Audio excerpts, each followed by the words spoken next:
Jalapeno popper wonton cups, my absolute favorite appetizer. Start by frying 5 slices of bacon, and while that's frying, go ahead and separate 12 wonton wraps. Preheat your oven to 350 degrees and spray a muffin pan with nonstick cooking spray, or you can butter it, and then bake those for about 4 minutes. Just until lightly brown, because you are going to put these back in the oven.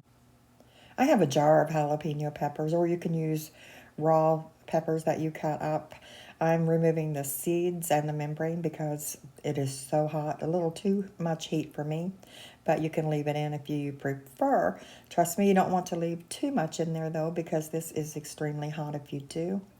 And the cups are done, so I'm going to bring them out and let them cool while I mix together the bacon, the jalapeno peppers, cream cheese, sour cream, and cheddar cheese, and mix this very, very well.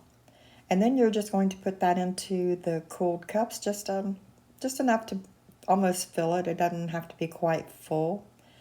And make sure you left your oven on. It needs to still be at 350 degrees. And then you're going to put these in the oven and bake for approximately 4 to 5 minutes. Keep an eye on it because they do brown very, very quickly. You don't want to overcook these. Mostly you're just browning the wonton wraps just a little bit more and melting the cheese.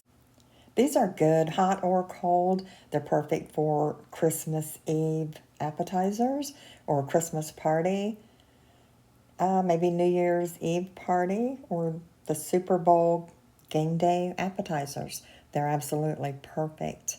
I hope you enjoy these. Thank you for stopping by, and I'll see you next time.